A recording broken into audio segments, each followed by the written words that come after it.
Welcome back, my students, to a brand new episode of Comic Class. And in today's lesson, guys, we're going to look at the Amazing Spider-Man issue 5. And yeah, this issue, we actually get to see Spider-Man take on the Fantastic Four arch nemesis, Dr. Doom. And yeah, this is going to be a really great story to talk about. So without further ado, let's jump right into today's story. Let's go.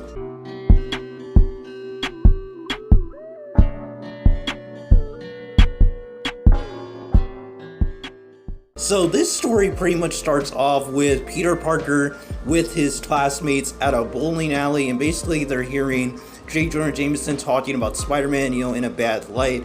And Peter, to try to keep his identity a secret, kind of goes against and agrees with J. Jonah Jameson, even though we know that's a lie. But he does this so that not to raise suspicion, basically, and his classmates basically clown him for, thinking Spider-Man might be a bad dude, and for agreeing with J. Jonah Jameson. Now, Spider-Man basically leaves, this situation, and he goes back home to, work on his spider powers, to work on his agility and his webbing and stuff like that. And Dr. Doom utilizes this new technology to try to contact Peter Parker and get Spider-Man to join him. So he kind of uses Spider-Man's spider sense to bring Spider-Man to his lair, this lab that he's working at. And Spider-Man and Dr. Doom basically start interacting with each other, which was really cool to see. They basically have a discussion with Dr. Doom trying to recruit Spider-Man to this side of evil. And Spider-Man basically tells Dr. Doom that he ain't gonna do it. And he attacks Dr. Doom, kind of like trapping him into some spider webs. And Dr. Doom reveals that that was actually a Doom bot. And they engage in a battle. And it's a really cool scene as we get to see Dr. Doom utilize his genius intellect to try to trap Spider-Man, but Spider-Man's just too agile, and he's able to make his getaway and make an escape. Now, Peter Parker, while he's at the Daily Bugle, it seems like he's gotten a job, bringing pictures of Spider-Man, is kind of noticing that Betty Brant, which is one of the assistants at the Daily Bugle, seems to have a crush on him, so that's pretty interesting. We also get to see that Flash Thompson has made his own Spider-Man suit that looks pretty identical to the original, which is actually really impressive. Makes you wonder where he got the suit from or if he made it himself. And he basically dressed up as Spider-Man to try to scare Peter Parker and kind of like, make fun of him and get him to be the laughingstock at school. So while Peter is walking down the street, Flash basically is about to go and scare him with the Spider-Man costume. And Flash gets knocked out by some sleeping gas, like a little powder blast from Dr. Doom, and Dr. Doom brings him to his lab. And Peter Parker gets a call from Liz Allen basically telling him about the prank that Flash was going to do on him, and Peter just tells her that it's not really his problem, that Flash isn't, one of the people that's up on his list of saving. Which we know Peter's going to save him because he's Spider-Man. He knows that he has a responsibility to save even the people that hate him. So Peter basically talks to Aunt May and tells her that he's going to go out to get some stuff. And while he's out, he gets dressed into his Spider-Man outfit and goes after Flash to rescue him. Now, Peter eventually makes it to Dr. Doom's place, and he gets in the lab and uses his spider signal to get Dr. Doom's attention, and they engage in a battle. And this battle is really good. I think you'll have to remember that this was made in the 60s. And for a 60s comic, this has some really good action in it. And it utilizes, yet again, Dr. Doom's intellect. He's using all these different machines to try to, trap Peter Parker's Spider-Man. And it's amazing. We get to see these, little, balls that, float around like some type of gravity device.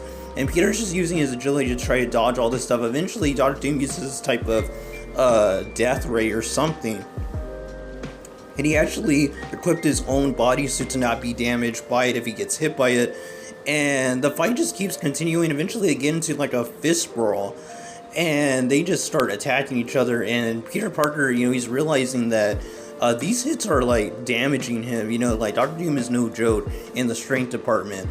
And eventually the Fantastic Four actually start to arrive there, and Dr. Doom realizes that there's no way he can take on the Fantastic Four and Spider-Man at once, so he makes his getaway and Dr. Doom escapes, leaving Spider-Man to, live another day.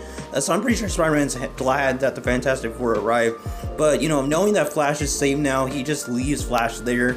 It's not like Flash was tied up or anything. I guess he had gotten free during the, all this chaos, this battle that Spider-Man and Dr. Doom were having. So the Fantastic Four arrive and actually grab Flash, and the Human Torch actually notices that this cannot be Spider-Man. It basically tells, Ben Grimm that, the Fiend, that this isn't, Peter Parker, this isn't Spider-Man, basically. I'm not sure they know Spider-Man's secret identity yet. Maybe the Human Torch does, I have no idea. But they realize that the Flash isn't, really Spider-Man. But Reed Richards does notice some web fluid, lying around, some webbing. And so he does say that the real Spider-Man must be here.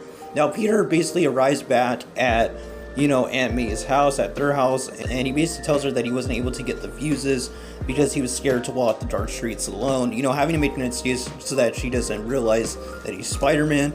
And yeah, this was a really cool, fight that Spider-Man had, and really shows, the type of duality that he has to have being Peter Parker and Spider-Man. He's going to be in these situations where he's going to have to come up with these type of excuses.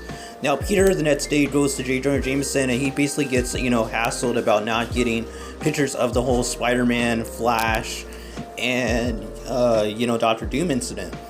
Betty basically, stands up for him and tells him that she thinks that he's wonderful, and just showing that she kind of has like a little crush on him. So we'll see how that relationship, blooms in the next few issues.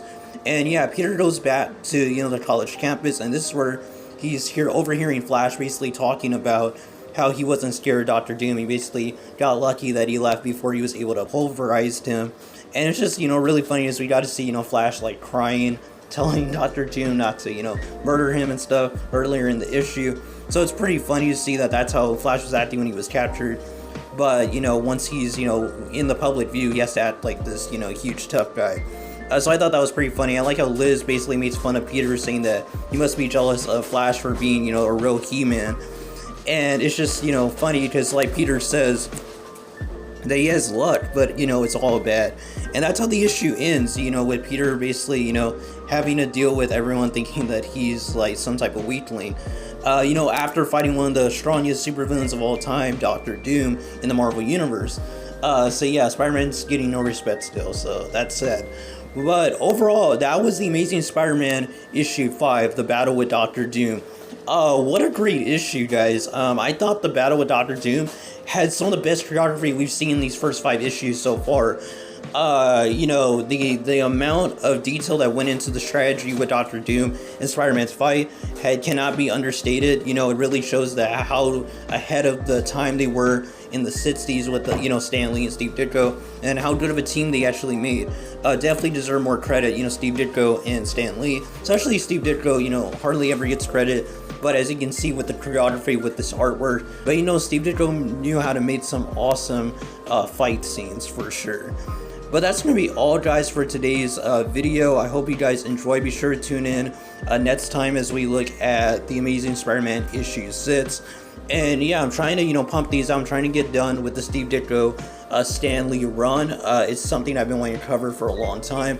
So I'm glad that I'm doing it right now. But I'm also going to be uploading more of my stuff that I want to upload, such as the TMNT IDW run. I will be dropping Volume 2's review pretty soon, as well as Nick Spencer's The Amazing Spider-Man Volume 13. That will be coming out hopefully on Saturday. And yeah, just tons of videos are coming out pretty soon, guys. So I hope you guys subscribe if you haven't subscribed already. And be sure to check out all these videos when they drop. But till next video, guys, God bless you. Until the next lesson, keep on reading those comments.